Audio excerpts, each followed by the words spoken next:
Hi, welcome back to the channel. आज इस video में मैं बात करूंगा कि वास्तविक यीशु मसीह क्या चीज़ है। यीशु मसीह तो आत्मिक है, परमेश्वर आत्मा है और बाइबल कहती है कि उसको आराधना करने वाले, उसकी उपासना करने वाले आत्मा में उसकी आराधना करनी चाहिए।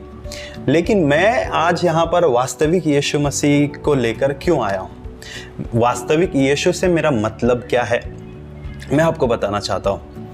देखिए, हम जब परमेश्वर के पास आते हैं और हम देखते हैं कि परमेश्वर आत्मा है और आत्मिक चीज़ों को सीखते हैं, कलीसिया में हर जगह पर हम आत्मिक बातों को सुनते हैं और हमारा जीवन आत्मिक होना चाहिए। मैं खुद कह रहा हूँ, मैं इस बात को स्पष्ट रूप से कह रहा हूँ कि हमारा जीवन आत्मिक होना चाहिए। जितना हम शरीर है उससे ज़्यादा हम आत्मा हैं, क्योंकि आत्मा जब शरीर से निकल जाता है, शरीर ठंडा पड़ जाता है, शरीर ख़त्म हो जाता है, उसको दफनाना या फिर किन्हीं रीति रिवाजों में उसको जलाना पड़ता है, तो उसके बाद शरीर कुछ नहीं रहता, लेकिन आत्मा ही सब कुछ है। फिर वास्तविक यीशु से क्या मतलब है मेरा, मैं आपको बताना चाहता हूँ कि यीशु मसीह के पीछे चलते हुए और आत्मिक चीज़ों के पीछे चलते हुए हम अपने जीवन को इतना उस चीज़ को हमारे ऊपर इतना हावी कर लेते हैं। मैं गलत चीज़ नहीं बोल रहा, मैं इस बात को गलत रीति से नहीं बता रहा, ध्यान से सुने मैं क्या बोल रहा हूँ। कई बार क्या होता है ना, लोग अगर कोई बीमार हो जाता है, उसका विश्वास उसके जीवन में काम करता है, लेकिन कई बार हमें परमेश्वर के पीछे चलते हुए हमारे शरीर को संभालना भी ज़रूरी है। लोग विश्वास करते हैं और कभी कभी हॉस्पिटल से दूर भागते हैं। देखो, परमेश्वर ने ये नहीं कहा कि तुम दवाइयाँ या फिर मेडिसिन्स मत लो। यशायाह की किताब में साफ तौर से लिखा है कि मैंने ये जो वनस्पतियाँ हैं, ये जो झाड़ पौधे हैं, ये सब तुम्हारे लिए मेडिसिन के रूप में दिए हैं। ये साफ साफ लिखा है। फिर लोग फिर भी अविश्वास करते हुए, उन चीज़ों पर अविश्वास करते हुए और परमेश्वर के प्रति बहुत ज़्यादा ही भरोसा दिखाते हुए, मतलब रहता ना, एक रहता है विश्वास और एक रहता है अंधश्रद्धा बोल सकते हैं उसको। देखो, श्रद्धा बहुत अच्छी चीज़ है, परमेश्वर पर विश्वास बहुत अच्छी चीज़ है। यीशु मसीह ने हर बार कहा है कि तेरे विश्वास ने तुझे चंगा किया, तेरे विश्वास ने तुझे चंगा किया। लेकिन कई बार क्या होता है ना, हम विश्वास की जगह पे मूर्खता करते हैं। ध्यान से सुनो मैं क्या बोल रहा हूँ। विश्वास की जगह हम मूर्खता कर बैठते हैं और हम विश्वास को जानते नहीं, विश्वास क्या होता है वो समझते ही नहीं है और हम अपना नुकसान कर लेते हैं। इसमें शारीरिक नुकसान हो सकता है, इसमें मेंटली नुकसान हो सकता है, इसमें भौतिक या फिर आप बोल सकते हैं कि आत्मिक नुकसान भी हो सकता है, क्योंकि आपको सच्चाई पता ही नहीं है और आप उस बात के पीछे पड़े हुए हो। कहा जाता है ना, अधूरा ज्ञान बहुत घातक होता है। तो लोग क्या करते हैं ना, विश्वास को गलत रीति से समझते हैं और अपना नुकसान कर लेते हैं। ऐसे बहुत सारे उदाहरण आपने भी देखे होंगे, मैंने भी मेरे जीवन में देखे हैं। तो वास्तविक यीशु से मेरा मतलब क्या है? देखो, यीशु मसीह हमको लगता है कि आत्मिक था और उसने कहा कि मनुष्य केवल रोटी से नहीं बल्कि परमेश्वर के हर एक वचन से जीवित रहेगा। मैं आपकी आंखें खोल रहा हूँ इस वीडियो के द्वारा, ध्यान से सुने मेरी बात को। यीशु मसीह ने कहा कि मनुष्य केवल रोटी से नहीं बल्कि परमेश्वर के हर एक वचन से जीवित रहेगा। इन शब्दों में हम सब लोग नहीं, लेकिन कुछ लोग क्या करते हैं ना, बहुत ज़्यादा ही उपवास कर लेते हैं और हम वो भूल जाते हैं कि वहाँ पर ऐसा लिखा है कि मनुष्य केवल रोटी से नहीं बल्कि परमेश्वर के हर एक शब्दों से जीवित रहेगा। केवल रोटी से नहीं, मतलब रोटी भी है, हमको रोटी छोड़ के ही नहीं भागना है, शरीर के ऊपर ध्यान नहीं देना है और सिर्फ परमेश्वर के पीछे भागना है।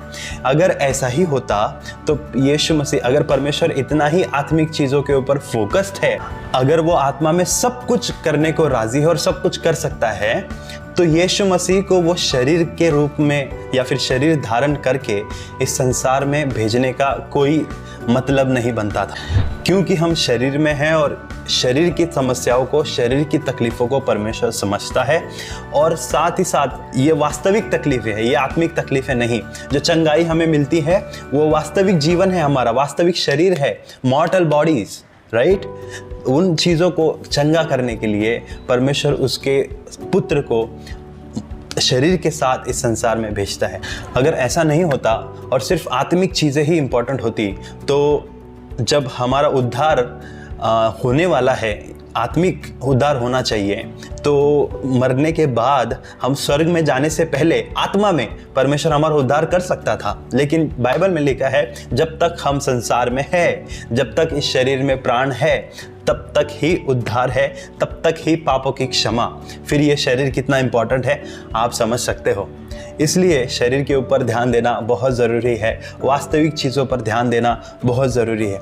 कुछ लोग क्या करते हैं ना, आत्मा में मतलब इतनी मसीहत में बह जाते हैं, इतना मसीह हो जाते हैं कि वो किसी के साथ बैठना उठना भी पसंद नहीं करते।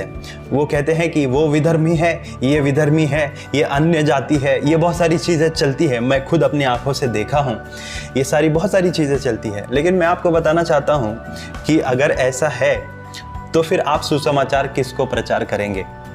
अगर ऐसा है तो फिर आप किसके पास यीशु के नाम को लेके जाएंगे? मैं आपको याद दिलाना चाहता हूँ, यीशु मसीह भी फंक्शंस अटेंड करते थे, यीशु मसीह भी अन्य जातियों के पास जाते थे और लोगों के साथ उठते बैठते थे। यीशु मसीह के फ्रेंड्स, यीशु मसीह के दोस्त वो थे जो व्यभिचारी थे, जो सबसे ज़्यादा पापी थे, उनके पास यीशु मसीह सबसे पहले जाया करते थे। फिर हम कौन होते हैं? हम जो खुद को पवित्र या फिर आत्मिक या फिर है ना परमेश्वर के पीछे चलने वाले बोलते हैं, तो हम ये डिफरेंस या फिर ये हम भेदभाव करने वाले कौन होते हैं कि मैं ऐसा या तू ऐसा या वो ऐसा? यीशु मसीह, आपको याद होगा, काना में वो शादी अटेंड कर रहे थे। हम लोग क्या करते हैं ना, आत्मिक होने के नाते मैं बहुत यीशु मसीह में विलीन हो गया हूँ, मैं बहुत आत्मिक बन गया हूँ। देखो, मैं सबको नहीं बोल रहा, मैं ये वीडियो सबके लिए नहीं है। कुछ लोग हैं ऐसे जो ये सब करते हैं, तो उनके लिए मैं बात कर रहा हूँ, मैं आपसे बात कर रहा हूँ कि अगर यीशु मसीह सोशल चीज़ों में इन्वॉल्व नहीं होते तो वो कभी भी अपना काम नहीं कर पाते। यीशु मसीह को हमेशा अपने लोगों के बीच में देखा होगा। काना में वो जाकर उस शादी को अटेंड कर रहे थे। अभी वो उनकी शादी थी, मतलब उनके लोगों की शादी थी या अन्य जातियों की शादी थी, ये हमें नहीं पता, लेकिन वो शादी में तो ज़रूर गए थे और अपने परिवार के साथ, अपने चेलों के साथ गए थे। तो यीशु मसीह सोशल लाइफ जी रहे थे, वो वास्तविक जीवन जी रहे थे। यीशु मसीह खाना खाते थे क्या? ऑब्वियसली वो खाना खाते थे।